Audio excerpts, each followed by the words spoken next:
Welcome to another edition of the Sports War. And we are back. We got the full crew in the house. That is what it's all about. The Yankees, out of any team in the league, are the best equipped to handle a blow like this. I think there is a higher power at play here. He's due law of averages. That dude is the ultimate scrub. It's trash. Yeah. Every person you have in there is fucking trash. Next game, you're going to see a big performance. You can see it in the end of the game, and I'm just totally stoked and excited for this. And we are back. Welcome to another edition of the Sports Sport here on a Tuesday. A little lapse there. It's all right. Barnes and Tony once again. What's going on, brother? It's happened to everybody. It's come on. It's Tuesday out there. It's fine, dude. I'm doing all right, man. Good day yesterday. Excited that the Mets and Yankees back in action, dude. Had a good night though, watching some playoff hockey. Any bets? No bets. Taking it easy with the bets, dude. Did put a little money on the Mets tonight though. But I'm guessing you're saying take it easy with the bets because the Mets crushed you a couple times. I'm guessing. How many times over the course of the losing streak did you take them? I would say 4 times. Okay. So it could have been worse. Could have been worse. Yes, could have been worse. But still though, I mean, they're due for a win. So I took them tonight, Yeah. Like, come on, dude. I mean, I would think that Nolan McLean like might have a special game. Yeah, I think so too, dude. I mean, he's coming off of a great start from the Dodgers. I think it was like 7 innings, 1 earned run was his start, something like that. So it's like, you feel like against the Twins, I mean, full game shutout potentially even, dude, in play here. So yeah, I was thinking that because the Twins, I don't know. I hadn't looked at their recent games, but I know they were off to a good start. I don't know if their last series they fell back. I'm trying to think who. I was just looking at it too. Who did they lost 2 out of 3 to the Red Sox, maybe? No, the Red Sox played the Tigers. Let's see. So the Twins have lost 4 in a row. Yes, they had the best record in the American League, 11-7, and then dropped the last 4. Did it say who? So let's see. So that was against Cincinnati, and Cincinnati. then they did play Boston though. The series before lost that last game of that series. There we go. But yeah, they're a team. I mean, they're gonna win like 60 to 70 games. So it's just they got off a little hot start. You see that all the time, but then obviously fading back to the pack.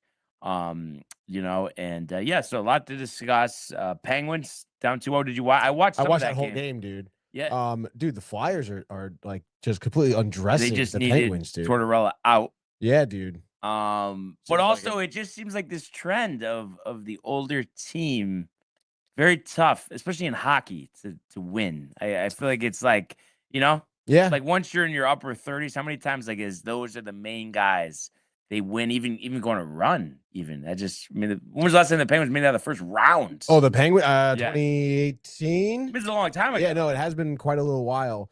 Actually, I believe that their last playoff win was against the Flyers in 2018, I think. Yeah. But it's interesting you mentioned age. I mean, because a big part of the Flyers has been, what's his name? Porter Martone, dude. I don't know if you've have your eye on him. 19 years old. 19, dude. Yeah. Drafted out of Michigan State, I believe. So I think Michigan State, I forget where they were in the Frozen Four, whatever they lost, like Flyers obviously just brought him up. And he's got 2 goals in 2 games. Yeah. So which is kind of outrageous. And don't they have? Is it Sean Couturier? Couturier, yeah. He's pretty good, right? Oh yeah, dude. He's veteran guy of the team. I think he had a goal last night or game 1 maybe. But he's been great, dude. We get a lot of minutes too. I think he's again a good glue guy. Yeah, glue guy. Oh man, it was tough. I got off to such a hot start. Not even a hot start, but I had the Red Sox ended up winning. Yeah, exactly. That, the first inning, no runs. But then I did have the Dodgers with an Ohtani hit, which obviously hit, of course.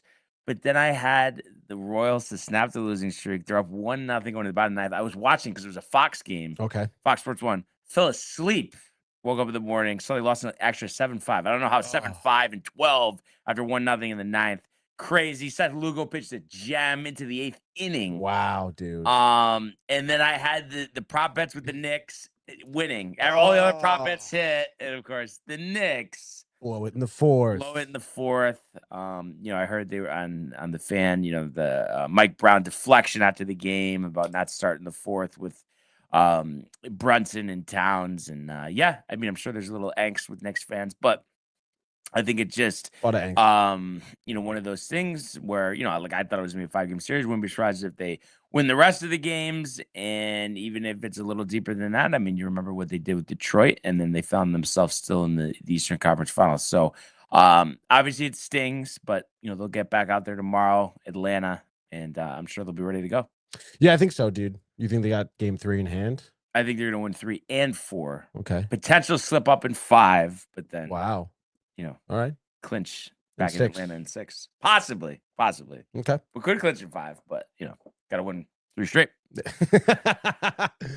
Yes, dude. What do you want to do now? You want to get to the comments, dude? Yeah. Go to the comments. Go to the comments. The faithful waiting patiently. Okay. Michael Buckton here. What does he say? He says his boy Terry Gannon is calling the Lakers game tonight. Not tonight, Noah. Go work a price right, Noah, because you are awful. Yeah, Michael, I gave you this homework assignment so long ago, but you got to let it go. The announcers, hitting on announcers, just enjoy the game. Put it on mute if you have to. Enjoy the game. There we go. Dude, put that on a t-shirt. Yeah. Donna Lee says, good morning, boys and girls. Good morning, Donna. I know she's riled about her big bachelorette party coming up. Well, that's right. At whatever she said she reserved already. Lake something in Florida, though, right? Isn't it in Florida? Is it in Florida? I looked it up. It was New Jersey. I don't know. It's a golf course. Is it not like a resort? Yeah, your resort golf course. She doesn't golf. No. But she gets hammered. You know who does both of those things is Chief with the 9. Donna says, "What's the Chief?" Chief says, "Hi, Donna," and he says, "This is embarrassing." In regards to us, by the way, Brian, trying to call in and can't even because the show hasn't even started yet. Messing with my segment. Phone lines are open, dude. Phone lines are open. Donna Lee thought her laptop was on mute, and I guess maybe I don't know what's going on there. Maybe the residuals of the 420 celebrations. Ernie says, "Let's go, dude. This year, let's freaking go Yankees Lake Show." He says, "Go Ernie, go Yankees." Come on. And then Donna, again poking the bear here. It's 10:10. Do you know where your children are? Then we have Matt Bra in there. Says Morno, their fellow Morno. Rough hecking loss. I'm sure in regards to the Knicks. Last night he says super ultra mega heckaroni. He says, and then Donna says, "What up to Matt?" And Pup Dog. Matt says, "What's up to Donna?" And then Ernie honestly can get the fuck out of here. Unless I'm wrong here, in which case he can stay. But I think he's saying in regards to Noel McClain tonight. I got it for fantasy. Let's not get crazy. Okay, I would like a nice start. Also, it's just unrealistic. Yeah, he doesn't. I don't really remember him getting knocked around too many times. No. Especially against stop it, dude. Yeah. Stop it. It's Richardson, though. But the Mets going to swing the bats, though. That's the only problem. You could still lose 1-0. Yeah. And then John Pollock is in here. I'm sure, I guess maybe not happy with the Tigers. And then Pollock says, "Hi, everyone." And then, my God. Michael, but not like you're ready to write a book. It's too much. It's too much. And it just, we've talked about this many times. Unless, unless it's like a Tom Brenneman situation or someone, accidentally drops an F-bomb in the air, we're just not thinking announcers. Okay, sure, there might be the occasional Joe Buck. It's blocked. But it is blocked. Right? The announcers of our focus when we're watching a game, less than 1%. Absolutely. He just can't let it go. He's going to learn. One day it's going to click. Yes. Okay, I have my confidence. Don wants us to know, by the way, Lost Lakes Country Club, which is in, what did it say? Hobie?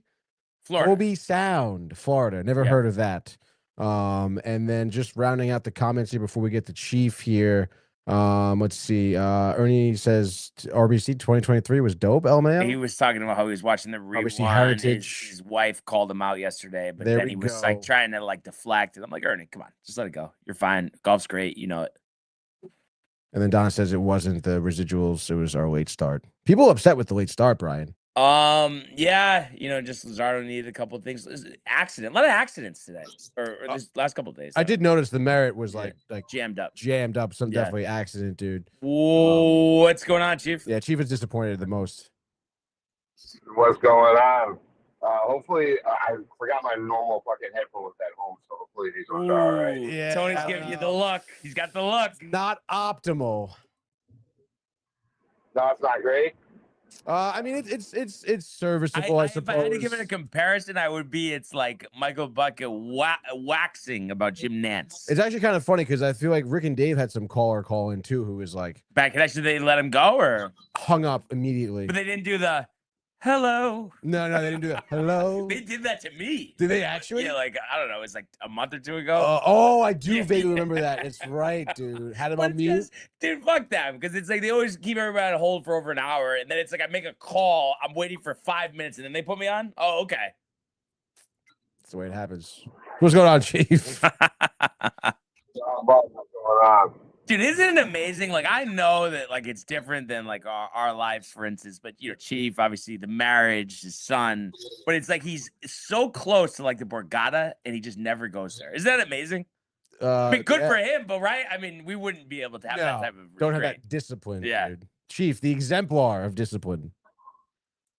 I mean, I guess, like, it's just the fact of, you know what I'm saying, at the end of the day, I got a mortgage to pay and a family to take care of. Otherwise, my dumbass probably would be in there every day. I mean, imagine if you bet and won, though. Like, but I think we should set something up where we go golfing right around there. And, you know, like maybe like you, obviously you could just go home after, but like we'll stay over. Like we got to do that this summer. That'd be awesome. No, like a weekend. Can't go home after. Yeah, Chief is staying. Like, I'm not opposed to fucking to gambling a little bit. You know what I mean? Like I just gotta be smart when I go in there. And we can watch the baseball games in the sports book. Like that would be awesome. Yeah, 100%. I'm going game for it, bro. Sign me up. Yeah. Especially the golf. Yeah. No, absolutely, man. And the weather. I think, you know, once we get through this cold starts, I think we're gonna have a nice solid run where it's like the best time of the year, I think. Yeah, we'll see. You know. Well, you don't think so? No, it seems like we will. Yeah. It doesn't seem like, I mean, even with the fact that it dropped down, like, I mean, it doesn't seem like it's that bad outside. No, it's not too bad. So, I mean, very enjoyable. No, I was just gonna say I run hot. Like I took a shower yesterday, went outside, need to get something for my car. It's, you know, just right outside. But I was just wearing shorts and a t-shirt. You know, this is at like 7 o'clock at night. Felt great, honestly. It was probably 45 degrees. Love that. Yeah. Yeah, no, like that's why, like, when I was just leaving for work and everything, like my wife was saying it was cold, but like I don't know, like to me, like it didn't feel bad at all. Like I mean, it's a little like a little wind chill, but outside of that, like I don't think it's too cold at all. You know what I mean? Like I mean, my car's reading 49 degrees, so I mean, perfect. Maybe that cold. Perfect. No, it was pretty warm walking into the studio actually because the sun was shining. So, you know, we'll take it. Yeah. So how you feeling about this Boston series? I mean, like I'm excited for it. Like I obviously want to see. Like, so sad that fucking jerk off Sonny Gray is not going to be around for it because I don't know if you've seen it or not, but he got put on the injury list because he's a bitch. Yeah. Yep. But that Patriots Day game yesterday. Yeah, like so sad that he's not going to be able to fucking pitch in this series. Well, we just wanted to pitch at the stadium. I mean, think about how those boos might mirror the Juan Soto boos, honestly. Wow. First back. Yeah, I mean, like in all honesty, like it's gonna be hell on earth for him when he goes to the stadium. I'll tell you that right now. Like you don't talk shit about us like that. You know what I'm saying? Like when we didn't do anything to him. Like we accepted him. Like you know what I'm saying? Like we were nice to him and shit. Not like we were an asshole to him at all. Like we didn't fucking trash him in the fucking papers. You know what I mean? Like because we never brought him here to be an ace. So like we didn't treat him like one. So like I don't really understand like what his problem was with New York, but it's just like you shot the fire, like you fired the shots first, like so. Kudos to you, like that you thought that you were cool for doing that, but you're the one that's gonna have to deal with backlash now when you come to the stadium, and good luck with that. Because if there's anything, I'll tell you this, bro, Yankee fans are fucking relentless. Oh yeah, and especially IKF too, because he made the comments about the Blue Jays wanting to play the Yankees, and he's on the Red Sox now, so. You know, I'm sure they'll have some choice words for him as well. So I look at this series, I feel great about tomorrow and Thursday. Tonight, even though the Red Sox like don't have a good offense, it just feels like because I just don't like heel pitching in this park. I mean, to me, it feels like a game where we're going to see a lot of runs scored. What do you think about that? I can definitely see that. I'm not gonna lie to you. Like, I would definitely hammer the over on tonight's game. Because Heel's just, I don't know. He's not serviceable. Like, I'm not really sure why we continue to keep rocking with him. I don't know. Like, I wish I had an answer for it, but I don't. But it's just at this point is, I guess, like, just make your money off of it if you can. Like, that's pretty much the only thing to do with him. Yeah. You know what I mean? Because he's just not good. Yeah. He's just not good. Yeah. I mean, and you would think, too, Rodon is within 2 weeks should be back on the hill, you would hope, and Garrett Cole a week or two behind him.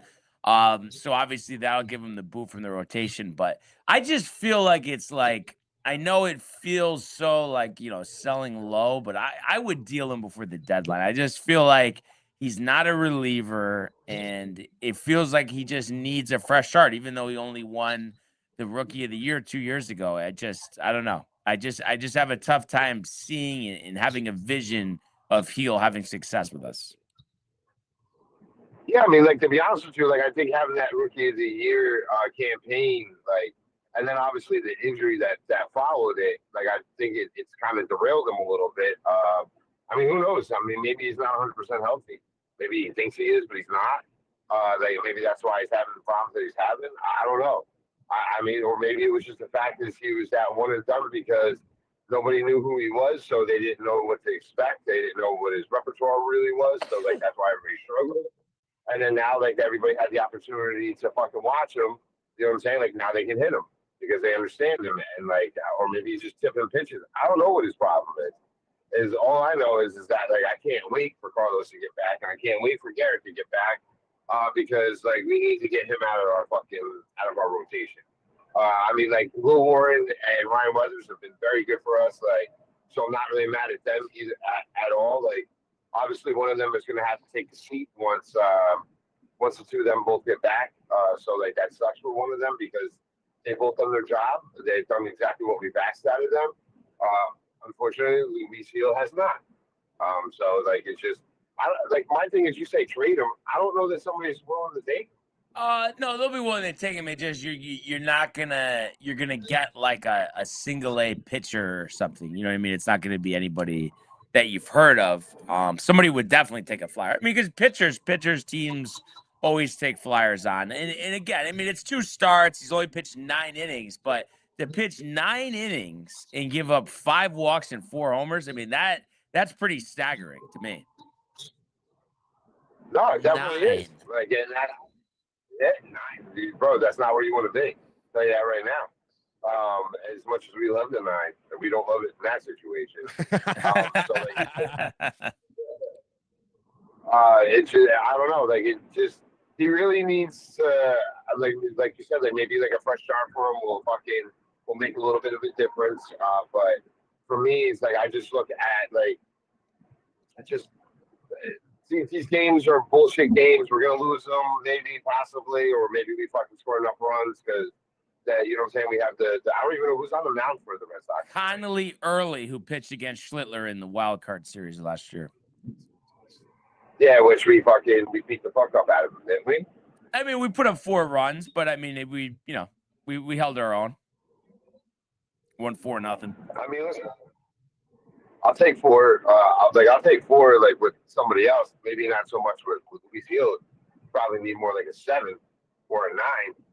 You know what I'm saying? A little quicker number. 9. But that's why, like I said, is like I would definitely hammer the fucking over for tonight. I would probably fucking your bigger bats on Boston, Roman Anthony, Abreu. Like I'd probably put in for fucking the home runs on them because it's a good chance that they're probably going to deposit one of those balls into the seats. Yeah, no, it really feels like it. And it's interesting, though, because the numbers, I mean, kind of lopsided. We have 32 home runs. The Red Sox only have 13. Their slugging percentage is only 345. Ours is 410. But they do have the advantage in hits by 16 hits, but we've also scored 21 more runs, and our ERA is over a full run lower. So they have not had, a good start to their season. They have actually only scored more than 2 runs twice in the previous 5 games. So their offense hasn't been clicking.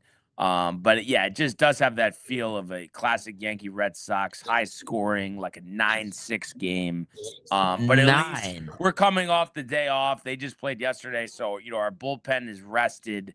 And I kind of look at it as I just hope Heel can give us 5 innings, a 3-earned run ball, and our bullpen can step up and our offense will be there, which I'm fully expecting. And I think, too, Stanton got off to such a hot start, really been struggling, a lot of strikeouts recently.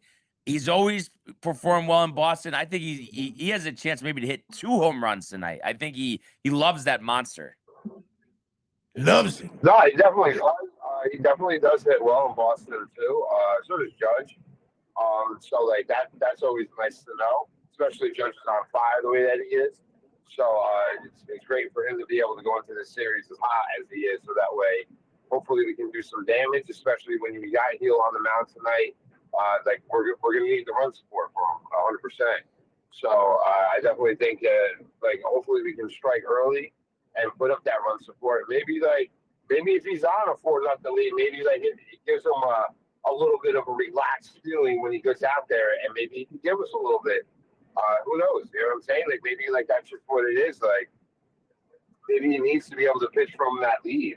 And maybe it'll make a difference. Who knows? We'll see. But it's like Stanton definitely needs to figure this out, because like he was toward those first first week. But I mean, like he really did take a step back once he had that first day off.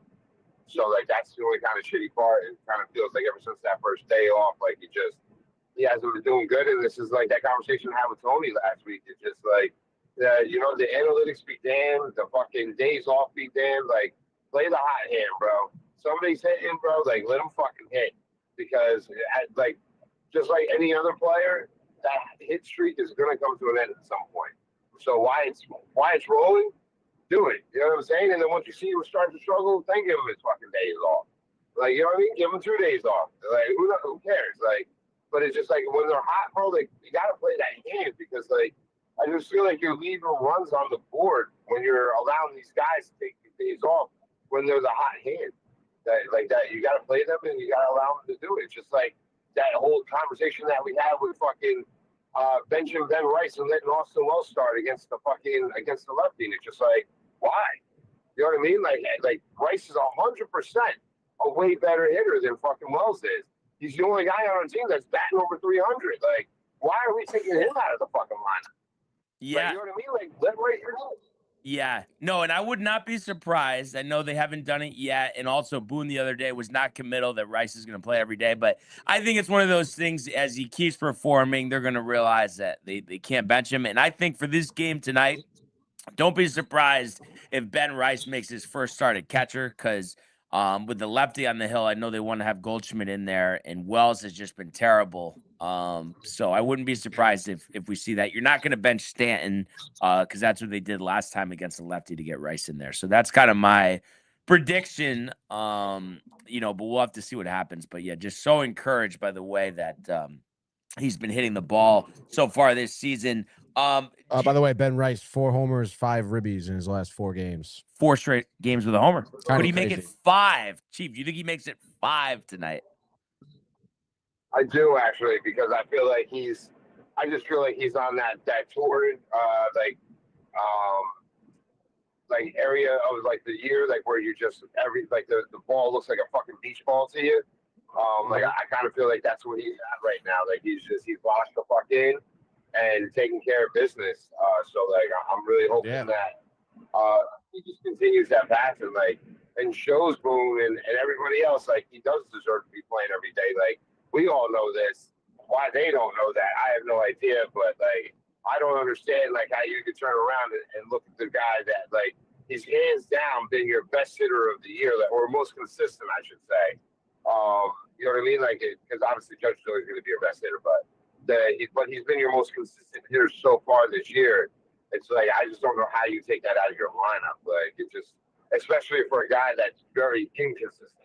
And that's just. And I know you saw this. I don't know if Tony did, but Rice and Judge first pair of Yankees to have 8 homers for the first 22 games. Wow. Since Mantle and Barra. How about That's that? kind of wild, dude. I didn't even realize Mantle and Barra played together.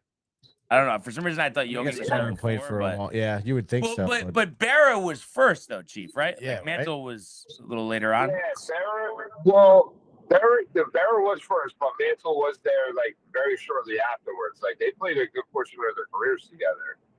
So Barra started in 46, was in the service for the first 2 years. Let's see. And then, okay, so it was 5 years 51. into his career. Mantle joined him. Yeah. Yeah, but then like they played a good portion of their years together because Yogi won 10 championships. I don't know how many Mickey had. They played together for 12 years, 51 and 63, it seems. Does it say wait, so Mickey Mantle played for the Mets? What? No. This is Yogi Berra. Oh, I was gonna say it's like Mickey Mantle did not play for the Mets. We'll see how many championships Mantle won.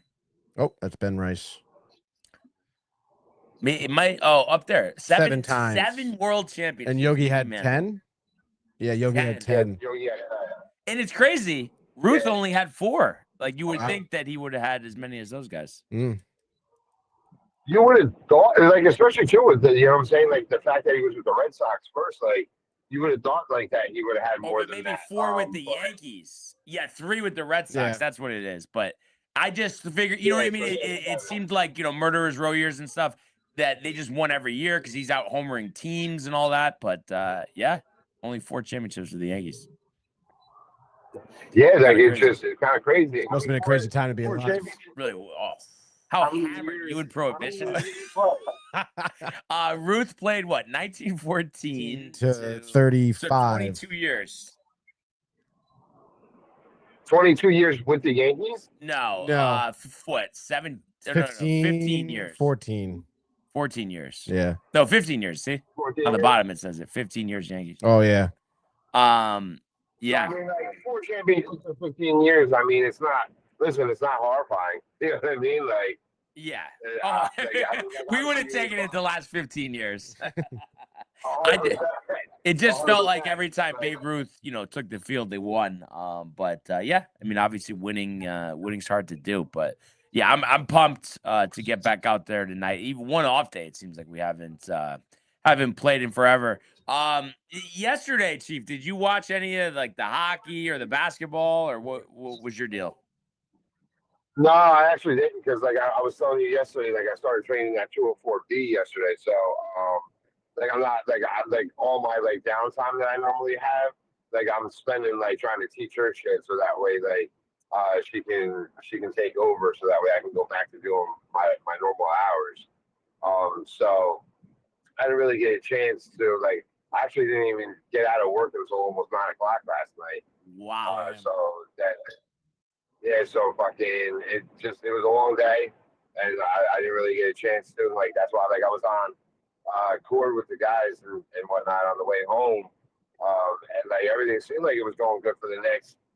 Then the shit hit the fan apparently at the end of that 4th quarter. So like I mean I texted the guys and I said, you know what I'm saying, like sorry because like obviously I'm a Bulls fan, so like it's just but you know what I mean, like I feel bad for all of them because at the end of the day, like you don't want to see your friends hurt too, like especially like I know the Knicks are supposed to be that team this year, like with how all the injuries that were, but I guess well Tatum ended up coming back to fucking To Boston. Yeah, but it's not back yet, right? Halliburton? No, he's coming back next year. And they won like 18 games or something crazy, 20 games, the Pacers, something like that. Not good. Yeah, no. So, but like it was just the point though. It was like the Knicks were supposed to be like the coup de grace this year, and fucking I don't know. You think there was a kibosh out there last night, or a what? A kibosh, or no kibosh? Yeah, right? Kibosh, dude. Kibosh. I mean, listen, it's a possibility. I don't know really like. I didn't get to watch the game, and I didn't even like see the highlights, so I don't really know exactly what happened, like how it crumbled in the 4th quarter. Because like at one point, like I believe they had a 6-point lead. 13-point lead. 14, I thought. 14. Yeah. See, like that's what I'm saying. I really wasn't watching so I don't know how big the lead got at one point, but So to squander away a 14-point lead, like that's definitely not what you want, especially at home. You know what I mean? Especially like, at home. Now, here's an interesting one for you. Would you rather watch, like, I guess, I don't know, maybe you'd have more interest in the Knicks because, everybody else is watching and stuff and it's New York. But other than that, like, just the other teams in the playoffs for, like, hockey and basketball, would you rather watch that or, like, a good matchup for baseball? I would rather watch a good matchup of baseball. Yeah, me too. I was watching Orioles and Royals last night. Seth Lugo turning back the clock. Could use him in the Mets. Yeah, I know. I actually picked him up yesterday because he was playing against the Orioles, and the Orioles are just they're trash, man. Like, so. But they ended up winning. Yeah, it was a crazy game, too. Yeah. Yeah, but listen, I got 7 shutout innings out of fucking Lugo, so I'm mad at him. Yeah. Obviously you want the win, but it is what it is. Like, you can't really ask for too much more out of a guy you picked up at, like, literally I picked him up like 20 minutes before it starts. So, I'm definitely not mad at him at all for it. But but the Orioles are bad, bro. Like, they're even with the addition of Alonso. Yeah, he's not hitting. Yeah, it's just not. I mean, Taylor Ward's actually had like a decent year. 12 doubles, but he only has 1 homer. Yeah, no, the homers aren't there, the power, but but he is getting on base. I mean, the guy's walking a ton. He has been he's done all right for them. It just Lonzo's definitely not earning that paycheck right now at all. No. Yeah, for him and Ward to have 3 homers through this part of the season combined is crazy. And because a lot of people were saying, "Oh, watch out for the Orioles this year." I was like, I don't know about that. I mean, these younger guys. I think Gunner's going to be fine, but Adley's been a disappointment. Holiday's injured.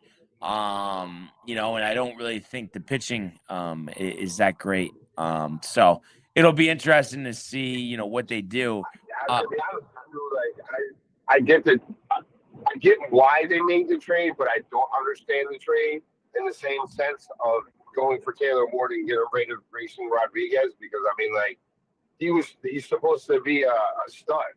You know what I mean? Like, I realize that there are the injury concerns and shit like that, and even still now, he hasn't pitched so far this year, but if he's healthy, he's supposed to be a stud. So to trade him for fucking Taylor Ward. I really didn't understand that because it's not like they're bereft with talent in their pitching staff. Yeah, I think it's just because Rodriguez is always injured. He got injured in spring training. He's still hurt. I did pick him up for fantasy, stash him on the IL. So we'll have to see how he pitches when he comes back. But I think just the injuries was really the only reason for that. So, but I am interested to see how he pitches. But also, before you go, Michael Butka is riled for you. He says, Chief, Jim Nantz can really take over some of these scrub announcers for sports. And he says, you sound like you work at a Honda dealership and your voice sounds very interesting. You sound way too iconic. And he wants to know if you could meet for a big beer. A big beer. Yeah, I have no time in my life whatsoever. So that's probably a big problem. Wow. If I got free time, no offense, Mike, but I'm going on the golf course, not going to have a beer with you, dog. But it's just the time work. Yeah, it's a time crunch. It's a time crunch. A lot of people have told me my voice on the phone is it can be very tantalizing. Yeah, I'm sure. But yeah. Good stuff, Chief. Let's get the Boston beatdown going tonight. I don't want to intrude. And by the way, he says you just crushed his heart. By the way, that's what Michael Bucket said. I'm sorry. But on to serious things. What were you gonna say? Yeah, it's just fuck it, just walk it off. It'll be fine. But then it's Tony. I gotta ask you, big dog. Where's your fucking glasses in case of emergency? Right now, with the Mets, with this 11-game skid, the issues between Lindor and Soto, the offense is not producing. The Shet is not really looking like he's panning out. For what I'm saying, what you gave him. I realize it's early returns, and I realize it's early in the year, but you don't really ever want to be on an 11-game losing streak, no matter what fucking time of the year it is. So like, I'm just curious, like, you know what I mean, like for like a true like baseball fan, like, you know what I mean, like where your head's at, like with the Mets and like what's what. Well, I guess in terms, if you're asking me like when am I going to hit the panic button, if this 9-game homestand does not go the Mets' way, then I feel like it is time to hit that button, and maybe you do want to look at kind of canning Mendoza, seeing what Stearns' future is going to be looking like, because I mean you're totally right. I mean this team, we talked about it yesterday. I mean with this payroll you have and the lack of depth you've been showing. And the absolute bonehead plays and the relationship in the locker rooms you have. I mean, yeah, it seems like that this is kind of a perfect storm for, not a good year, another year of missing the playoffs. So, like I said, if you have Twins, Colorado, Washington on this 9-game homestand, Soto should be back at this point.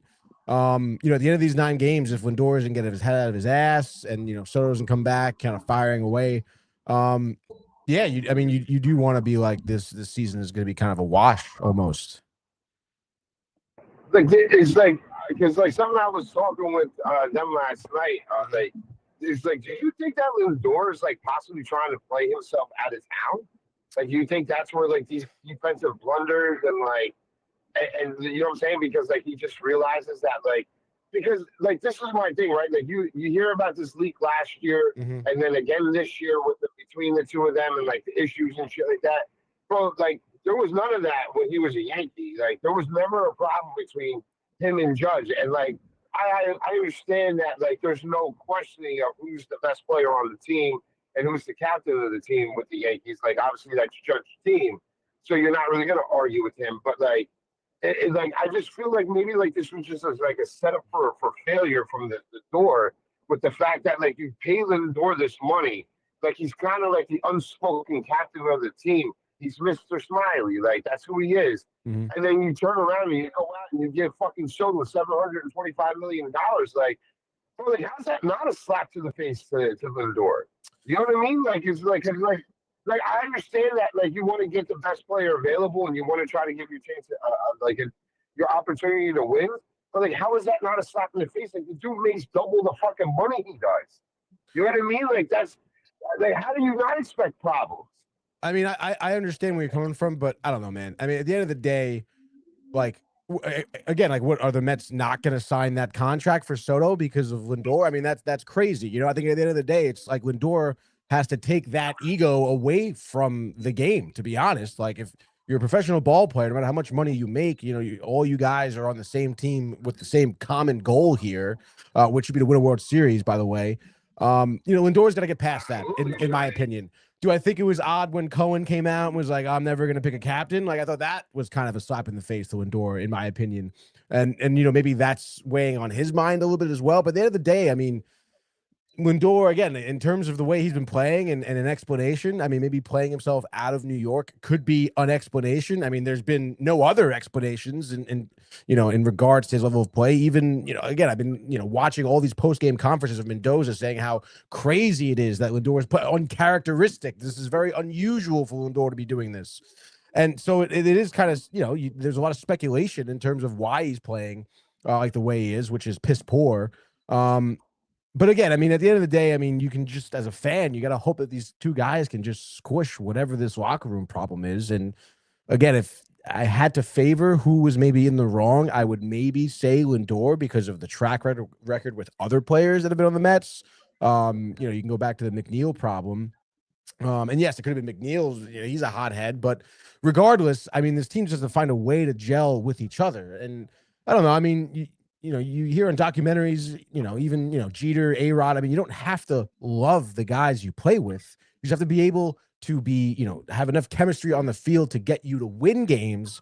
And then, yeah, I'm sure everything else will kind of fall into place, or at least things would, not be as exacerbated inside the locker room if they're winning games. But to go back to what you were saying, I mean, it does seem like at this point that this, Stearns in the offseason did kind of set this team up for a colossal failure, it seems. I mean, we've talked about, the revolving door they have at first base here. Beatty can't play there. Vientos isn't playing there. Polanco's been dealing with injuries. Simeon's been trash. Bichette's been trying to adjust. And I wouldn't be really surprised, honestly, if we don't hear a bunch of boos Tonight, Oh honestly. yeah, Boo Birds will be out. Yeah. But you hit a home run in the first inning, I mean, there's So, gonna be you give them. That's why it's like when players get excited about being booed, well, it's like, well, just don't give them a reason to be booed. Like, exactly. I don't know what do you want? I mean, there's not one thing they've been doing right in these past. Like, what do you want, the fans? Oh, you're down 10-0. Yeah.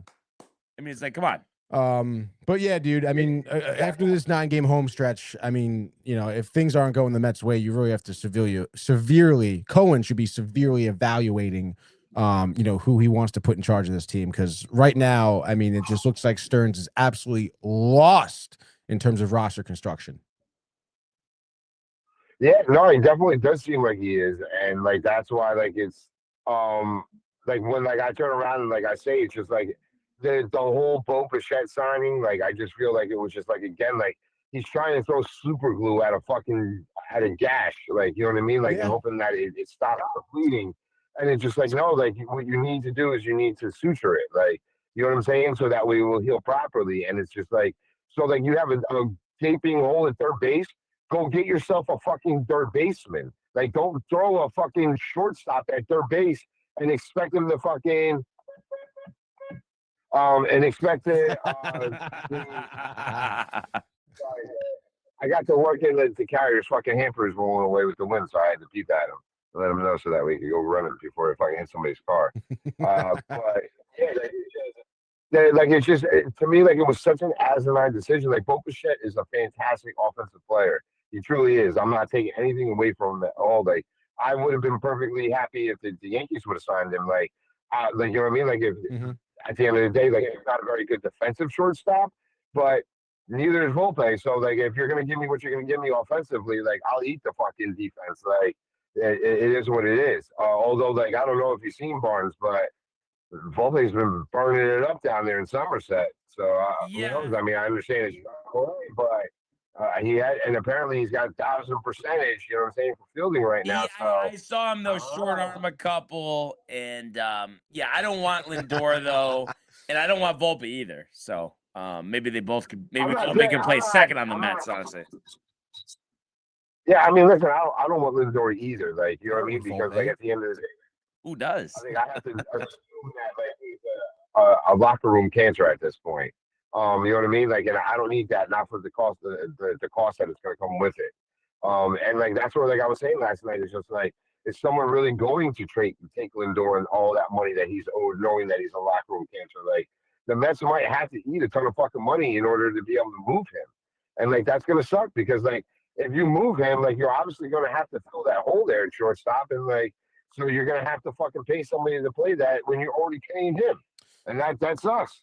You know what I mean? I mean, I feel like at that point you probably move Bichette to short and try and figure out third base. But yeah, you're definitely gonna have to eat some money. But I don't know. I guess we'll see. But I would think this is gonna go until the trade deadline at least. I think they're hoping that Lindor could just turn it around. Obviously, you gotta win games. I mean, it's a 20-game losing streak. I mean, obviously, what are the odds of that? Then obviously it's a different scenario. Yeah, but I honestly I do believe that this homestand is gonna go their way. To be honest, I think tonight. I think exactly. Tonight. I think they're winning tonight. I do think so too. So we'll have to see. But, like, I'm curious. So, like, what do you think? Like, listen, I want you guys to win. So I'm not trying to put the bad juju on you guys and put it out there. But like, sounds a little sketchy, right? But I mean, like, if you were to get to 15, like, I mean, like, does Mendoza have to go? Like, at that point, like, you know what I mean? Gone. Like, it's just one of the. I just like you get a sense when like managers or coaches he's gone. Like, it might not be today, it might be tomorrow. This season, he's probably going to get fired, if not at the end of the season. Yeah, I mean, I think, especially if this is another year where they miss the playoffs. I mean, how could you not? Not even a question. Yeah, not even a question. Yeah, so it's definitely intriguing to see, you know what I'm saying, like how things are going over on one side of New York and then how things are going on the other side. And like, I'm just, yeah, I mean, kind of par for the course, Chief. No, I mean, fascinating. It's fascinating and intriguing. Like, if you're on this side, I guess, you know what I mean. Like, it sucks to be on that side.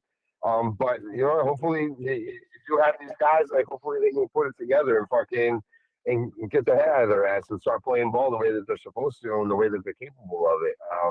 Because at the end of the day, like, they are, you know what I mean. So they are professional ball players, and they got to take care of business.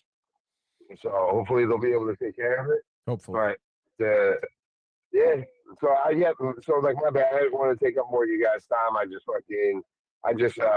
You know what I'm saying? Like I said, I just wanted to fucking get Tony's thoughts on that because he doesn't ever grace us on court ever. You know what I'm saying? Like he's always too busy with life. So, you know, it's kind of like with an early Sunday morning golf outing. He's got the meal prep, that type of thing. Yeah, you know what I mean? Like, it's just like, only guy that I know that's got a meal prep for 5 days every day. You know what I mean? Like, but then there's class, there's gaming corner. I mean, there's things you're not thinking of. The horseshoe. Binge buddies. Yeah, come on. Like, yeah, there's, and plus, you know what I'm saying? Like, there's the shoot. You know what I mean? Like, so it's such a busy guy. But so I just always enjoy being able to talk to him. You know what I mean? I appreciate that, dude. I always love talking Mets with anybody, dude. Yeah. So good stuff, Chief. We appreciate it. Like I said, let's beat those Red Sox tonight, and we'll talk to you soon. All right. Absolutely. It's always a pleasure, guys. Thanks for having me on. The hashtag Downtime TV, hashtag TCA, hashtag Velvet Llama because that shit's delicious, and hashtag Let's fucking go Yankees. Let's keep this shit rolling, baby. It's go time. Chase for 28. Let's go. Great call as always from Chief. And I would say, since we're already talking about it, let's go to the world of Major League Baseball. It's deep to left. It's 700. Albert Pujols. Yep, what a play. Stop it. Yep. And Alonso cracks one. The Mets win the ball game. Out of sight. And it works at 100 miles an hour. 14 strikeout. Drove deep to left field. There it goes. See ya. All right. So today's MLB segment is brought to you by Velvet Llama, premium canned cocktails crafted by NYC bartenders with a playful spirit. Enjoy their award-winning espresso martini with Italian espresso and chocolate notes, the crisp Mezcal mule with Nigerian ginger, or the spicy margarita with organic agave and jalapeno. These ready-to-drink treats are made with the finest ingredients. Grab yours at velvetlama.com and ride the smooth wave with Velvet Llama. And like we had already talked about, both the Yankees and Mets off last night, but back in action tonight. Important series for both teams. I mean, the Yankees didn't get off to the best start in the division, getting swept by the Rays a couple of weeks ago. But we'll have a chance at retribution against the Red Sox, who are only 9-13. But of course, Luis Gil on the mound. Early's pitched well for Boston. They don't have a ton of offense, but I think the key is for Gil to get off to a fast start. And he needs that support from the Yankee offense. And I didn't realize it, but his only start at Fenway Park last year was 6 shutout innings. And obviously, I don't think he came back till August last year. So he didn't get too many starts, in general. But yeah, you're just hoping for a fast start there. Said 6 shutout last season? Yeah. Interesting. I kind of remember it a little bit, but it just, I don't know. He just seems like a broken pitcher, but you're always behind your guys when they're on your team, and you just gotta hope, that he comes out firing and that we could pick up the W. And I think any goal of, especially a road series, you just want to grab 2 out of 3. So worst case, it doesn't go our way. We have our 2 best starters going the next 2 nights. So I think no matter what, we'll be just fine. But I feel definitely pretty good about, being off yesterday and just having a chance to take the game tonight. And I know, we had already talked about this, but just with the Mets, I mean, you're just, despite the way things have gone, you're feeling pretty confident about tonight. Yeah, I am, dude. I mean, obviously, Noah McLean, towing the slab there, like we were saying, his last outing against the Dodgers, 7 innings, 1 earned run.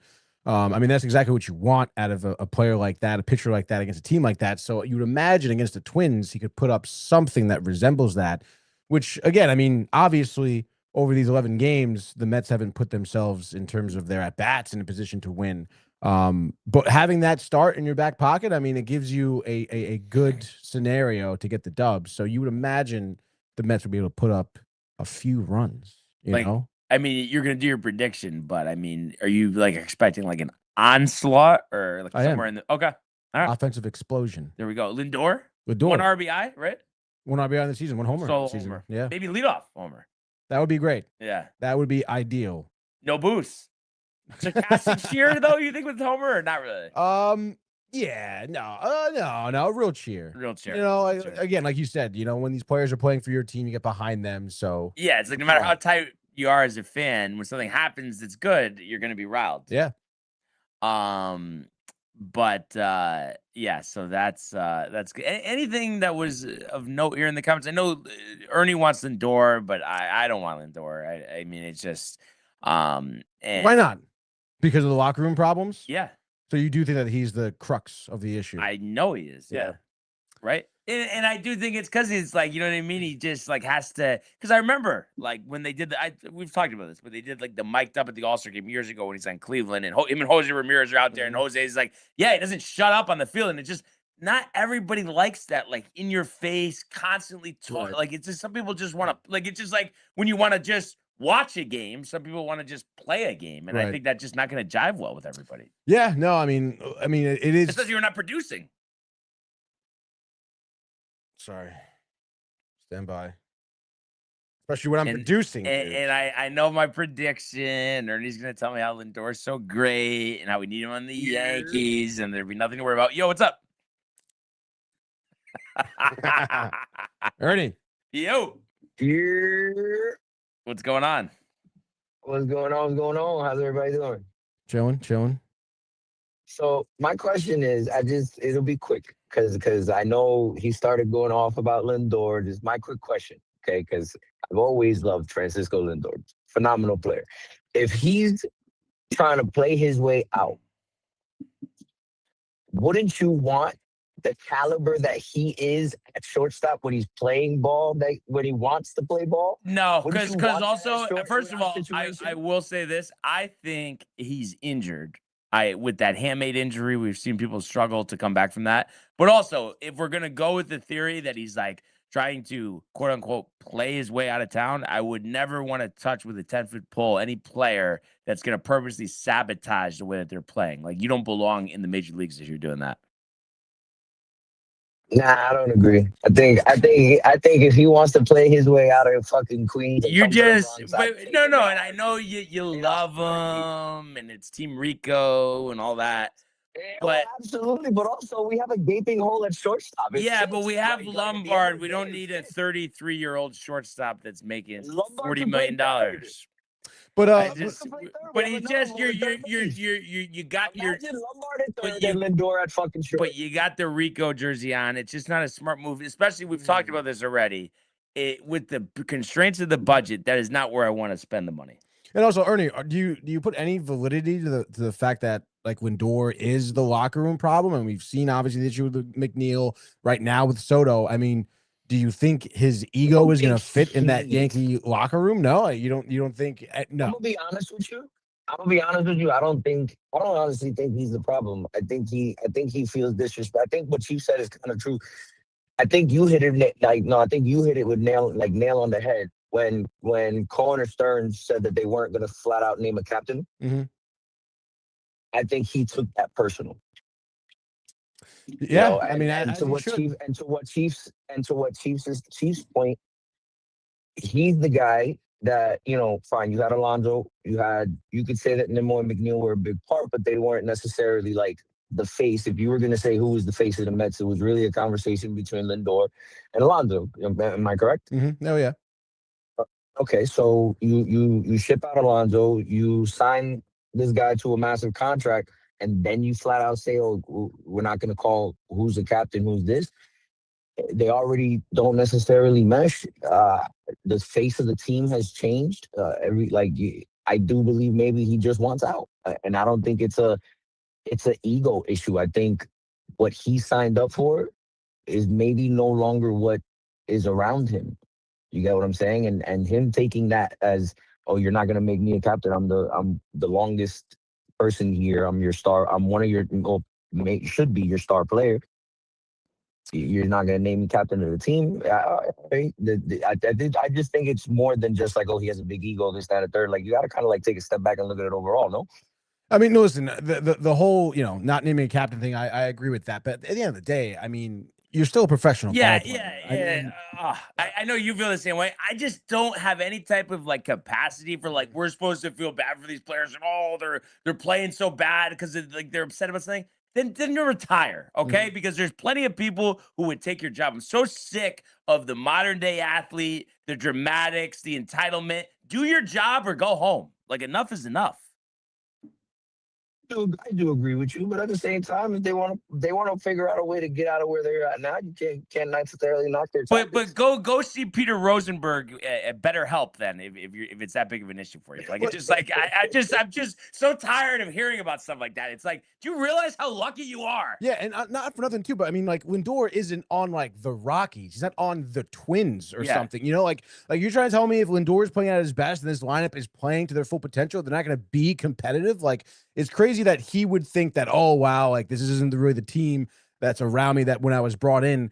That team lost games. Okay. That team had losing seasons. And it's like, if you're thinking that this roster can't get you to a wild card spot, I mean, that's crazy. And that's a fault on Lindor, in my opinion.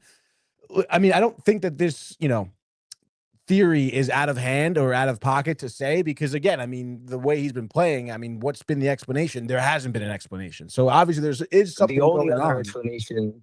The only other explanation would be what Brian said, which is he's the hand is a lot worse than the hand. Everybody and the Mets. But then that would have been, that would have been brought up by now. It would have been brought up. But we have seen that athletes are stubborn. Yeah. They want to play. So because also like just name me the guy that had this injury, had the surgery near like spring training or around it, and then just came back guns a-blazing. You're not wrong. You saw it with Alvarez last year. Yeah, you're not wrong. But still, I mean, don't you think that would still be a storyline? Like, because he doesn't want to make excuses. He just wants to perform. And maybe they don't necessarily. Maybe the Mets organization doesn't want to make it a storyline. Maybe the Mets know, like, it's not far-fetched to think that they might be doing with Lindor to what we did with Volpe. Why was Volpe? They told us at the end of the season that the reason he was trash was because he was playing with a bum shoulder. Is it possible that the Mets could be like? There's only, in my opinion, there could only be two things going on. Well, Brian said he's extremely hurt and is stubborn, and the Mets are covering it up, and they're just hoping that he plays through it, or he's trying to play his way out. That's the only two options that I see that's going on. Because like the severe drop can only be explained by those two. No, yeah, I mean, listen, you're not wrong. It probably is one of those two things. But I mean, like, if it is his hand, like, it's just frustrating to me that it's not been disclosed. And I understand that, yes, sometimes teams do not disclose injuries because of, again, I mean, you're obviously playing against teams, like you don't want to tip anything off. But regardless, I don't know. I mean, 11-game losing streak. He's batting like 130, like one homer. Like you would think that would have been like brought to an attention. I mean, reporters aren't even asking about it. I've been watching these post-game conferences and like no one mentions his hand, So it's like, I don't know. I mean, I think it's more than just Lindor. That's why, like, if you guys were on an 11-game losing streak and everybody else was playing semi-good ball, right? But Lindor was doing what he's doing now, then maybe the focus is on Lindor. But in all honesty, like the problem is you guys look bad all around. Yeah. No. Like just all around you look bad. Like you can say like you were saying, Benj isn't coming out to look the way he wants to. Polanco, Simeon, all these guys look like they're old and shouldn't have been signed. Bichette looks like a shell of himself. Like Robert is up and down, and he still hasn't been what you guys want him to be. Like it's even the pitching, the pitching, the bullpen. Devin blew a save the other day. Like everything that you guys were worried about in the offseason has reared its ugly head early for you guys. And it's like, yeah, all that shit that you guys are worried about is real. Yeah. And it's just all happening at once. So it's like, yeah, 11-game losing streak is what happens when all that shit happens at once. You guys gotta kind of hope that little by little everybody kind of gets out of it. But at this point, with the moves you guys made and everything you did in the offseason, unfortunately, it's a situation that the Yankees have seen themselves in many and many times. You did it to your fucking self. Straight. Yeah. And but I do think, like, obviously the other guys aren't doing their job, but it always is a trickle-down effect. Like, you just see it all the time. When the top guy isn't going, has an effect on the rest of the lineup. They start pressing. It's not an excuse, but it's just you do see that all the time. So I would just guess that, like, let's say, he has a good homestand here.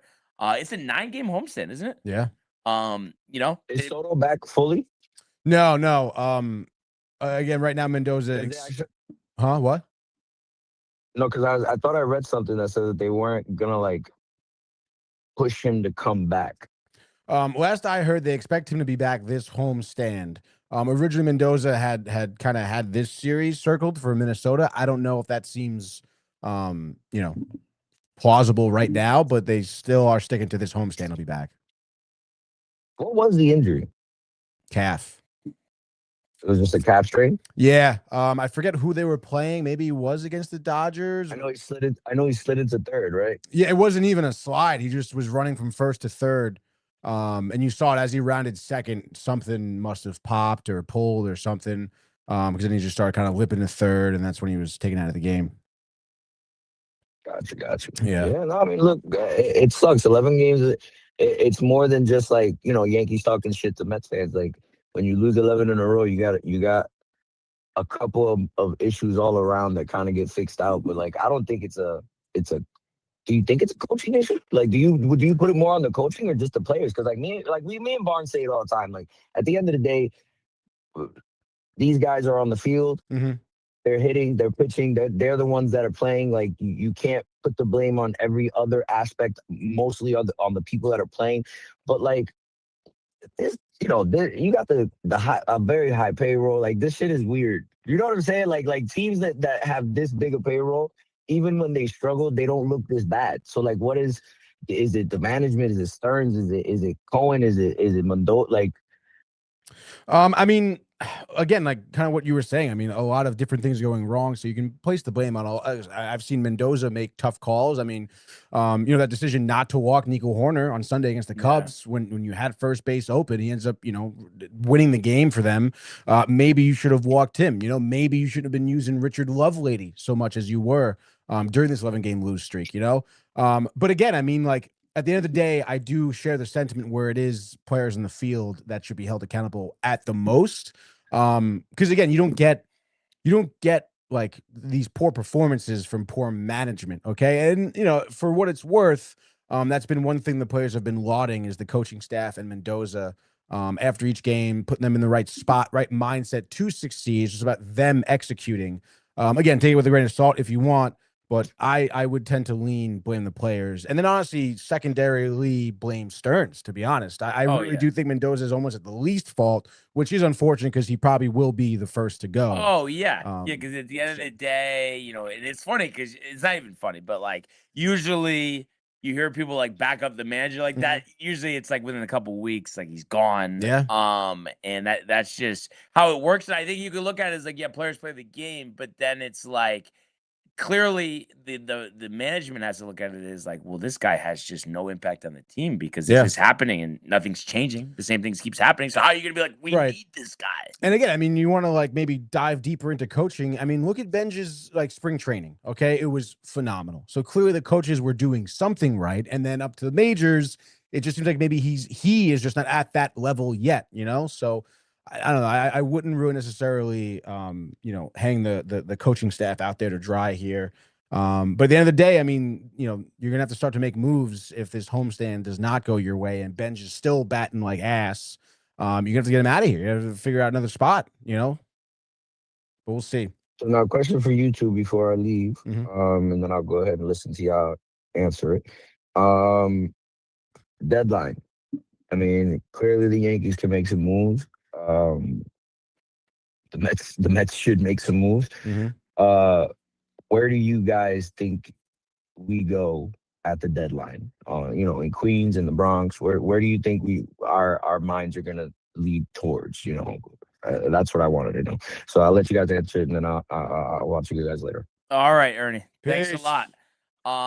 And I think for now, and of course, things can change, but I think the Yankees, most of their reinforcements, I think are going to be internal. And of course, at the deadline, they are always going to do something. So if I had to say what, that something is, I would say it would be the bullpen, even though I think there's a lot of help internally, but you can never have too many relievers. So that would be kind of my thought would be bullpen, maybe a right-handed hitter, because I'm sure Grichuk is going to be off the roster in the next couple weeks, when Volpe comes back, whatever. But that I would say, yeah, secondary would be like a right-handed hitter or a right-handed backup catcher. But I just think we have so much internally between Elmer, between Legrand, Spencer Jones, Dominguez, Lombard. I mean, that's all you need. I'd rather just keep all those guys instead of trading for somebody else. But we'll see what opportunities come up. But I would imagine a reliever in some capacity. What about you? Well, it's tough. I mean, if the Mets keep playing like this, they're just going to be sellers at the deadline, Right. But again, if things start to turn around, I mean, I feel like you need to solve the problem at first base. You need to get an actual first baseman, to lock down, that corner right there, because it's just not at all. And then again, maybe you can platoon third base with Beatty and Vientos, a little bit more natural there. Maybe Bichette, if he's still blown in at third, can be your DH if his bat figures it out. And then at that point, I mean, you got to bolster the bullpen, because Rayleigh, Kimbrel, I mean, obviously Weaver and Williams, I mean, they're not going to be able to just shut out every game, Yeah, because they're not doing that at all right now. So it's like, I guess that would be the move. But I mean, the Mets may find themselves in a pretty precarious situation at the deadline anyway. So we'll see. And I mean, obviously, if you think about, I don't know what it is, but whatever their previous record is over the last, I don't know, 140 games, because that's what's left in the season. But I was listening to this yesterday on the radio. Mm-hmm. They go 80-60, they would win 87 games. But it's like 20 games over 500. You're playing 8 under ball. Like, it's not like that's a given. No. But I mean, that's also, attainable, but obviously you got to start somewhere. So 80-60 sounds like it sucks, dude. Oh. So we'll see what happens, but yeah, definitely excited for the Yankees in Boston tonight. Were you going to say something? No. Michael Buck just continuing going on. Yeah, no. Michael Buck, I mean, he's had his coffee this morning. And Pollock with the Padres and Lindor, I don't see that. I mean, they got Bogarts' deal. What are they going to trade Bogarts for Lindor? And he says this Torkelson doesn't start hitting the ball. The Tigers with the offense. I thought in the offseason that was something they need to address more. They said they go heavy with the pitching with Valdez. How did we do with the picks? I feel like I didn't do good, right? You did terrible. 1-5? Yeah, 1-5. I went 6-0 though. Wow. So now you're clubhouse leader? One game ahead of you. Wow. I'm 40-43-1, and you are 39-43-2. Unbelievable that that lose tie, dude. The Royals in the under at a 1-0 game in the 9th inning, but Crazy. somehow that loses. Whatever. But I know I lead off, right? You do lead off. So let's strike up the music. Tuesday edition, MLB Frenzy, Fenway Park, Boston, Massachusetts. First pitch, 6:45. I guess this is going to be on TBS as well. I don't know if it will be blacked out locally, but either way, I know Joe Girardi is going to be joined by Michael Kay There we go. in the booth at Fenway. And it's Luis Gil, it's Connolly early, and the total's 8.5. And the Yankees are slight dogs at -102. Boston coming in at -118. I think the Gil factor is big there. We did talk about the 6 shutout innings he had last year at Fenway. And I'm not anticipating that. We talked about this kind of being a higher scoring game, but I'll side on the side of optimism with Gil. And even though this isn't even like a great performance, I think he's going to do 5 innings of 3-run ball. And I think that's probably about what early will do. So it's going to be battle the bullpens, battle the offenses after 5. And I think the Yankees come out on top. Classic Yankees, Red Sox at Fenway. I think Yankees win 9-6. And I'm going to say Giancarlo Stanton, not 1, but 2 home runs. Used the, he was plus 410 bet back token this morning. So that hopefully he'll do that. And I think Judge will go deep as well. So we're going to go Yankees and the over. Yankees with the over there, dude. Just write down over. All right, cool, dude. All right.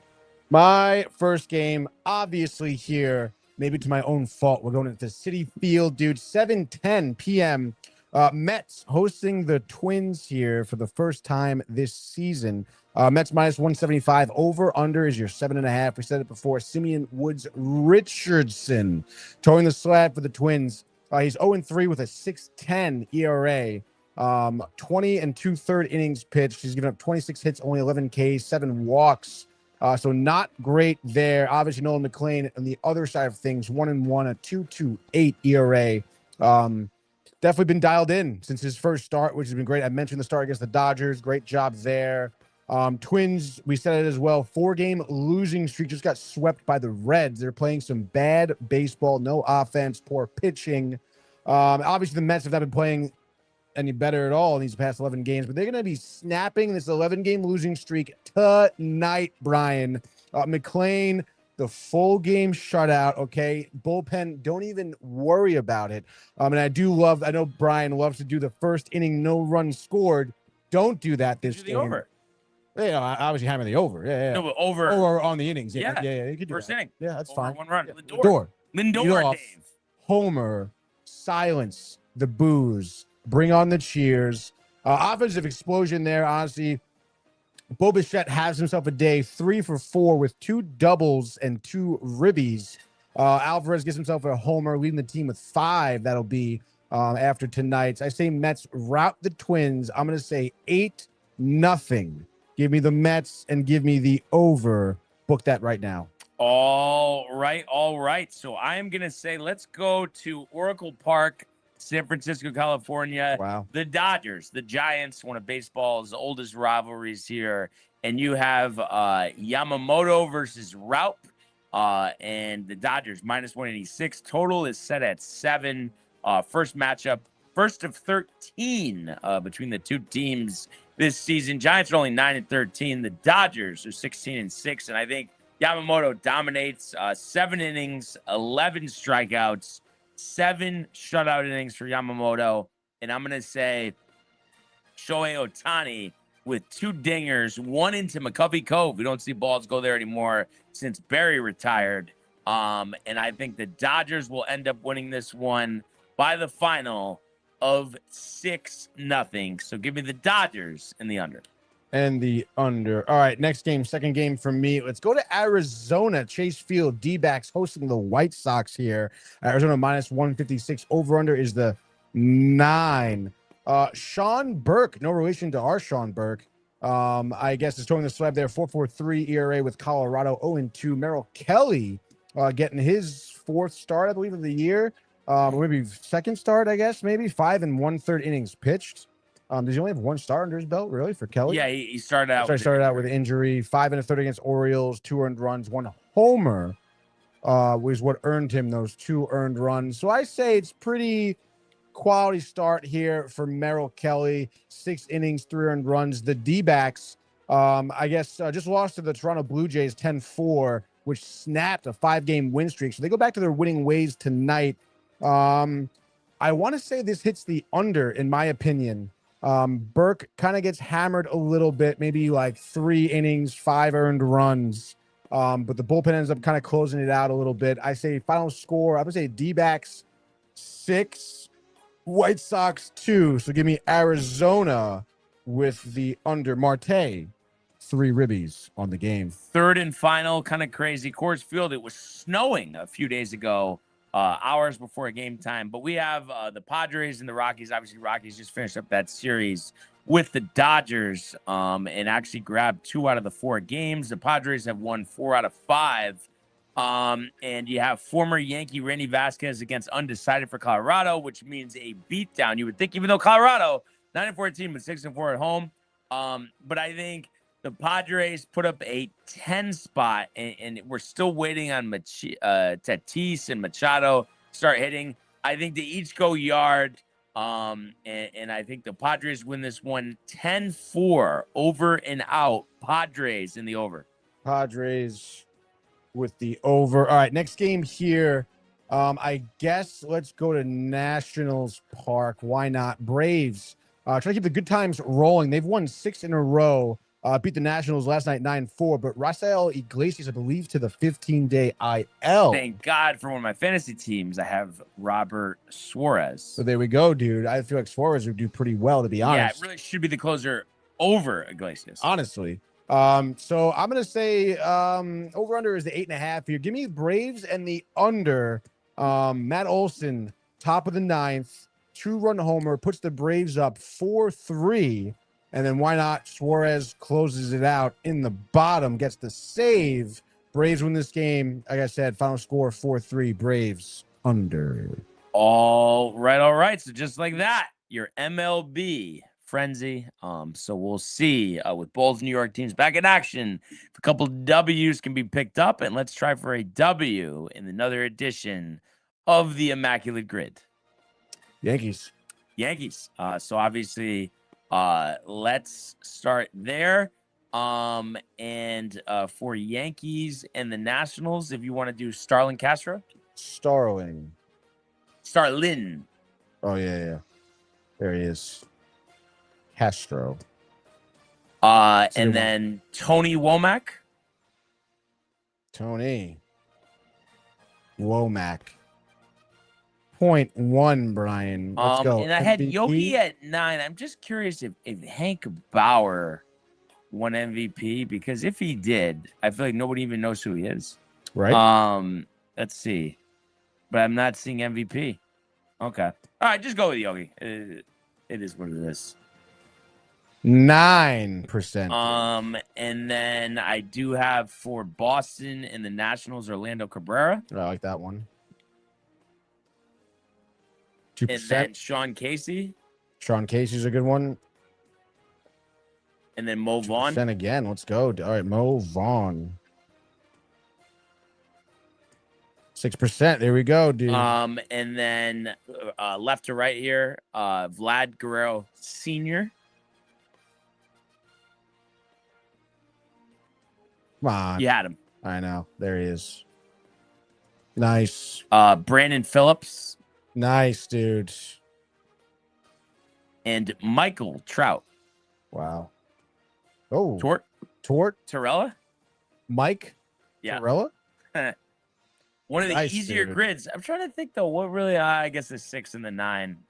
It seemed like a better grid than that. Yeah, it really did, dude. 33. Interesting. But to get those low scores, you need a lot of like the points, and the only one we had on that was Tony Womack. So that's right. That's dude. what it is. But we'll take it. It's fine. It's fine, dude. Gridiron here. Let's see if it's that easy. Josh B. Jets. Josh B. here? Is he back? I don't think so. Probably not.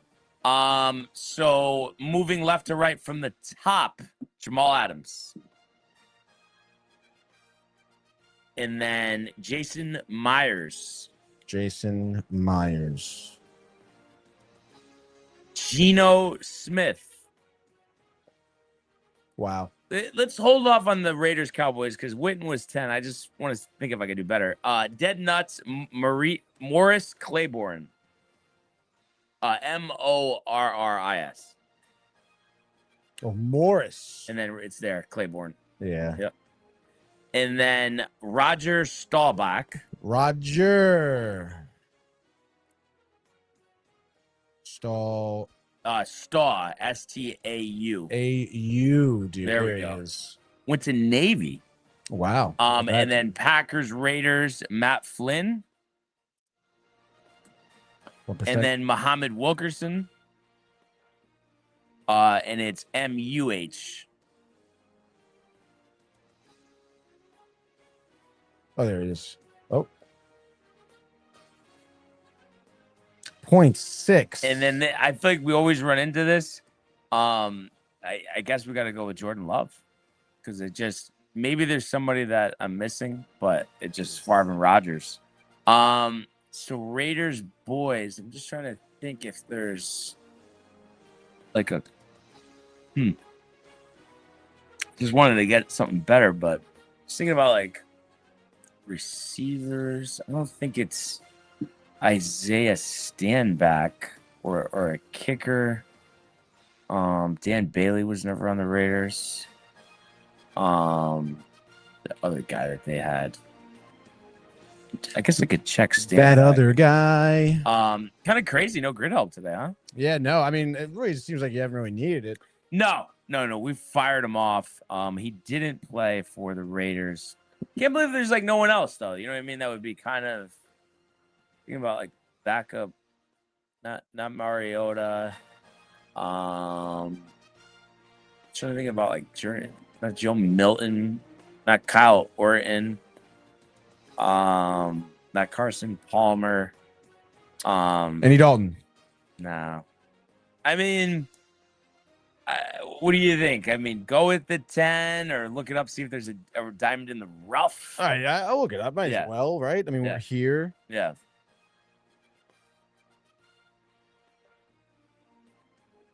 Let's go Raiders, Cowboys.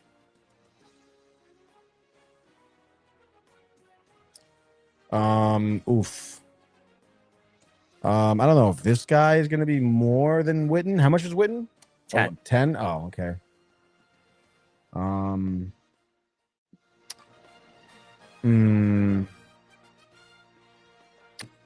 mean, this is a guy, we got a running back here. First round pick, 4th overall in 08 to the Raiders out of Arkansas. Oh, McFadden. Yeah. Yeah, go with McFadden. I think he'll be lower. I think so too.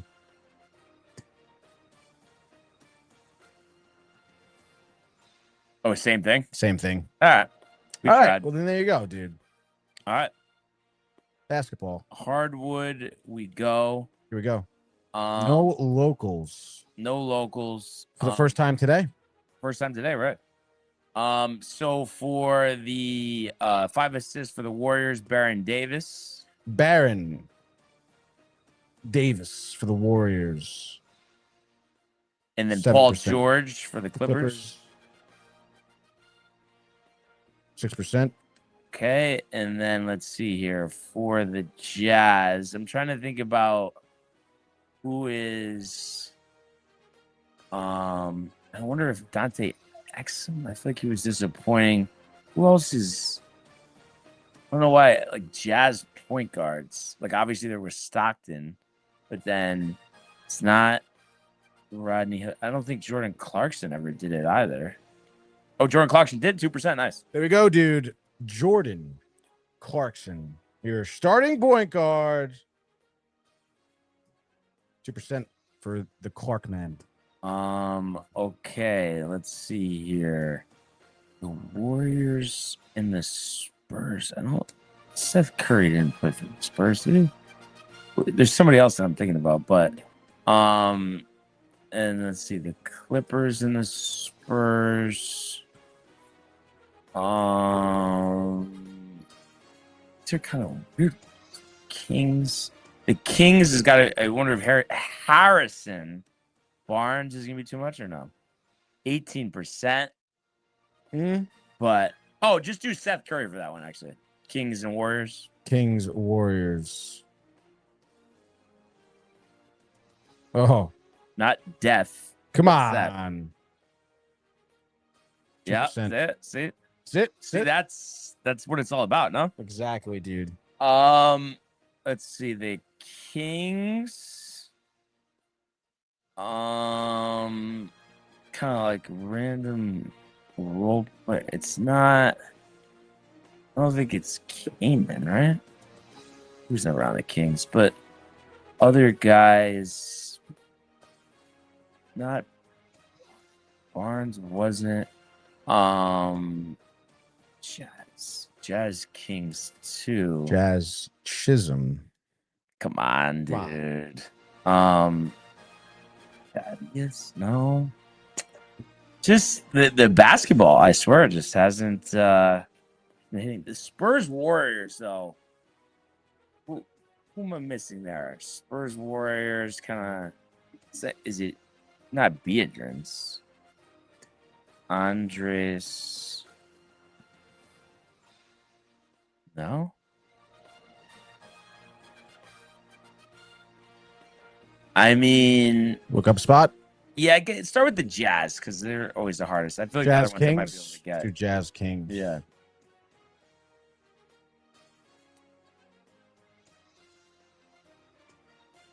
Is it a Jay Crowder spot? No, I feel like he wasn't on the Kings. All right, this is a guy here. A name we know, 12th overall pick, 2011 to the Jazz out of Colorado. Played with he's a shooting guard here. Played with the Jazz from 20. Oh, Burks. Alec Burks.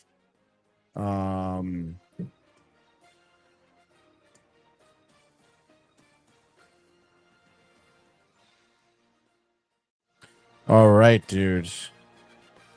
All right, we want to do the Clippers now. By the way,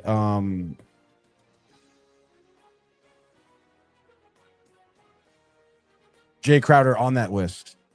The one we just he was okay. Yeah, he was. All right, sorry. Let's focus up here. Kings, Clippers.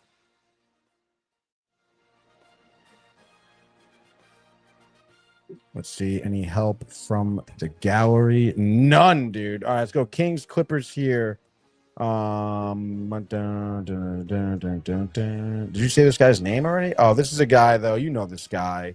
27th overall pick, 2014 to the Phoenix Suns. Out of Serbia.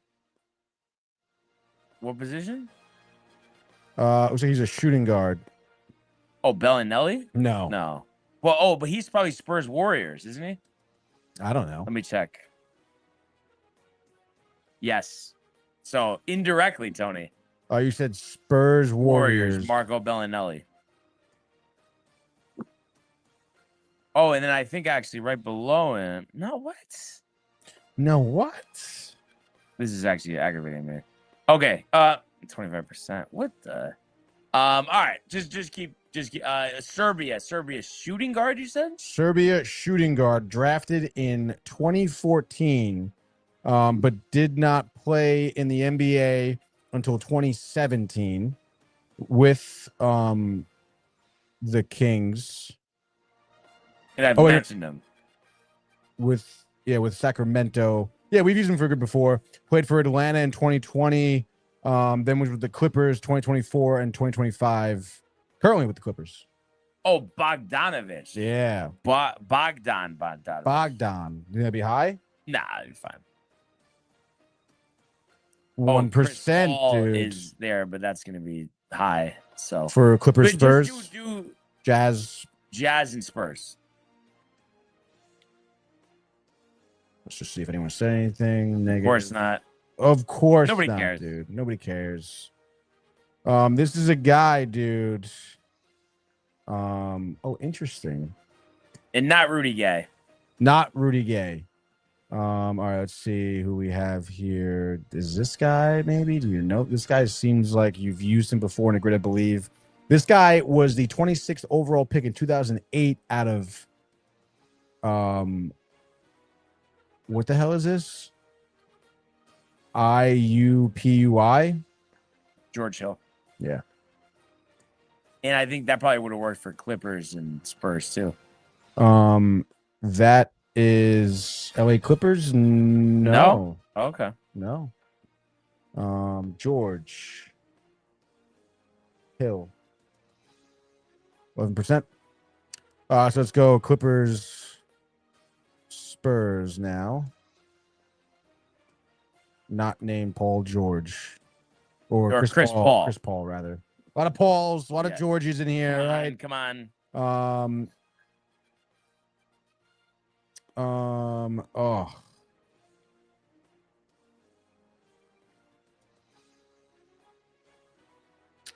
Okay, this is a guy. He played for the Knicks. Malik Rose? No. He small forward, power forward, it seems. So his career, second round pick in 2006 to the Houston Rockets out of Marquette. He's 6'10". Good for the Knicks. Steve Novak. Yeah. Novak is what they would call him. Oh, Stovak? Steve Novak. 0.1. Pretty solid. Crazy that same score as baseball, right? Yeah, same score as baseball. Kind of wild. That is kind of wild. How many times does that happen? Rangers, though, local field. Local field. Back to the local field here. All right, Louis Domingue spot. Louis Domingue for Rangers, Penguins. Let's do Louis Domingue. 3% there. Nice job. I kind of think Tarasenko for Panthers, Rangers. Yeah. We could do that. You said like you had your guy. I mean, I feel like I would go with the Brian Boyle spot here. Well, let's see. I would imagine Tarasenko is high. I feel like, though. No, I'm just betting it. Hold on. Tarasenko's 7. Go Boyle, because I feel like he's going to be less. If he's not, then we'll talk about it. Nice. There we go, dude. You got one for Rangers Devils? A guy I mentioned before. I mean, there's more guys. Carson Suzy? No. Went to Harvard. Where is he playing now? Not in the league. When did he stop playing? 2 seasons ago. And was he on the Rangers? He's on the Rangers. QVC. Yeah, dude. There we go. I think he met some girl from Brazil, moved there now. Oh, really? His dad was on Spit and Chicklets recently and was saying how happy he is. Oh, wow. Shit like that. Okay. So that's nice to hear, dude. Yeah. 500 goals would be kind of tough, dude. But I guess let's nail we're gonna have to throw Yager in there somewhere. Yager can fit for all 3 of those. For the Panthers, maybe, but Caps Penguins, we can do Carl Hagelin. Oof, 12%. That's fine. Capitals, Devils, Capitals, Panthers. This could be a Craig Anderson spot. And you think Caps, Devils, you think Scott Stevens, Kovalchuk, Ilya Kovalchuk. Let's do Kovalchuk here. 18%. I was just thinking about this. Complete box out from Josh B today. Yeah. Wow. Corporate life. He's pissed. He was saying about yesterday. Oh, really? He was saying that? I'm trying to think. Josh B box out. Yeah, he wasn't in at all today. Yeah. Damn, dude, that's tough. Hate to see that. Really do. 500 goals here. I mean, for the Penguins, you got Lemieux, you got Crosby, you got Malkin. And I think we did this before, and then we do Malkin. We did do Malkin. Yeah, that sounds familiar. 10%. Malkin did it, I believe, this year, actually. Oh, okay. And then I guess we go Yager here, and we're gonna have to figure out someone else because who the hell? Yeah, it's gotta be Yager. I don't know anyone else. Oh, couldn't just wait a second. Oh, come on! I'm kidding. Come on. Fuck. All right. Again, Devils goal. You have something outside the box. Maybe like a Brendan Shanahan. He did it. Let's see. It always does like the list. Let's see. 50 different players. Shanahan did do it. Let's see. Anybody else that played like that wouldn't be as notable, I guess. Oh, Paul Coffey. No, but there's a guy who did it in 97. And you've used his name before. Same initials as Damon. Amendolara. So Dave Andre Chuck. Yeah. Wow. Let's go, dude. Probably was lower than some of the other. I would think even lower than Shanahan, potentially. So 138. Usually a 138 spot, you're scoffing, but I feel like in this case, it was another successful edition of the Immaculate Grid. And they did this dude. thing where you got to see. I know, yeah, see Florida, dude. Is it even worth it? Breaking news. Oh, whoa. Oh, the music is still. Oh, no. There it is. Billy Donovan stepping down as the Bulls head coach after 6 seasons. Was a 2-time national championship at the University of Florida. Was mentioned for the UNC job, but I guess did not want to deal with the NIL. And this supposedly was his call. And I know there were some front office changes there in Chicago. So it'll be interesting to see where he ends up. 60 years old and famously with Richard Pitino as a player, went to the Final Four with Providence.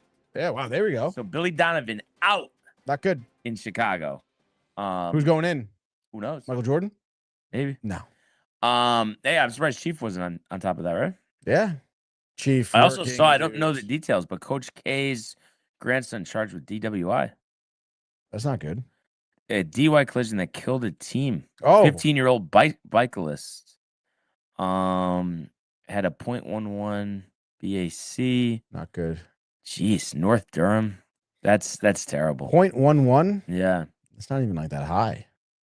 Come on, dude. Not good. Saying, dude. Not good. And then we already mentioned it. Knicks, the collapse last night, but in Atlanta tomorrow, chance at redemption. And Pollock, he says he misses King Josh. Wow, don't we all? And he says he needs a better closer, but he has Kenley Jansen. I mean, what's wrong with that? I know he didn't pitch yesterday, and maybe that's why they lost, but I think he has a 0 ERA. Currently sits 159. 159. Cavs go up 2-0 on the Raptors. That's not a surprise there. And then what was a surprise is the Timberwolves beating the Nuggets by 5, and we're down 3 going into the fourth. So that series is tied at 1. And then he says he needs more than. I mean, don't we all? But yeah, I don't know. And then tonight, Boston blew out the Sixers. I guess there were facetious chants in the arena last time. We want Boston because that's what Sixers said when they won their playing game. So we'll see if they can go up 2-0. Spurs looking to go up 2-0. Wemby, great debut in the playoffs last game. So we'll see if they can beat the Blazers. Do you think they would? Lakers looking to go up 2-0. Michael Buckhead seems like he's not a Lakers fan anymore. I've not no more. Mention the Lakers. I guess the Luka injury might have something to do with that. And then in the hockey world, we mentioned the Penguins getting shut out. The Hurricanes winning double overtime over the Senators, so they go up 2-0. And can they finally make a run under Rod Brindamore? Jordan Martinook, who seems like he's been there a while, with the game winner. Stars over the Wild 4-2, so they tie that series at 1. Can they finally have some success in the playoffs? And then the Oilers do win 4-3, coming back from a 3-2 deficit after 2. Dismay at Tony, all the former Rangers on the Ducks. I know, rooting for that Ducks-Sabres matchup. But feels like the Oilers should have this one. All right, it's 1-0. We'll see when we get to the Honda Center, too, right? Yeah, that's right. Troy Terry with 2 goals last night. And then 4 games tonight. Montreal, Tampa Bay. It's Tampa Bay trying not to go down 2-0 at home. Buffalo looking to go up 2-0 on Boston. Vegas, Tortorella's playoff debut was a success with them. They look to go up 2-0. And then the Avalanche look up to go up 2-0 against LA. And too bad for Artie. I feel like that's just a tough matchup. Feels like if they played any other team in the first round, they'd have more of a chance. Quite literally. So, yeah, I guess that, let's see. And then Pollock says, can we make his arm robotic so we can use him every day? Wow. I know, right? It just you need bullpen help, but you don't need another closer. And he says the Lakers still want to trade away after he carried you to a playoff win. Yeah. I think he's talking about LeBron. Maybe. Random Morristown, New Jersey. Yeah, hold on, stand by here. Could be a realtor. Good morning. You're live on the Sports Port. Hello? Hello, can you hear me? Yes, who is this? Hi, yes, this is Justin calling from Island Dodge. Am I speaking with Paul? No, you're not. This is not his phone anymore. Oh, it's not? Okay. No problem. Have a good day. You couldn't ask him if he's a Yankee fan or... No. No, I couldn't. Okay, dude. Morristown, New Jersey. Why would your dad go to Morristown, New Jersey? Well, he was calling from Island Dodge, which is the Dodge dealership on Staten Island. So didn't he say Morristown? Yeah. That was the caller. Okay, gotcha. The guy probably lives in New Jersey. That's a shame. That's the problem. Probably. Yeah, his biggest problem. That is the problem. So yeah, we'll obviously have the full MLB recap tomorrow and the playoffs. See if there's anything of note, whether it's basketball or the NHL.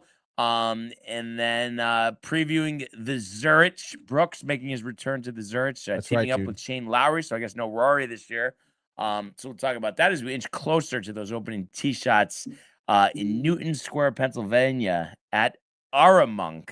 Who will win the second major of the year?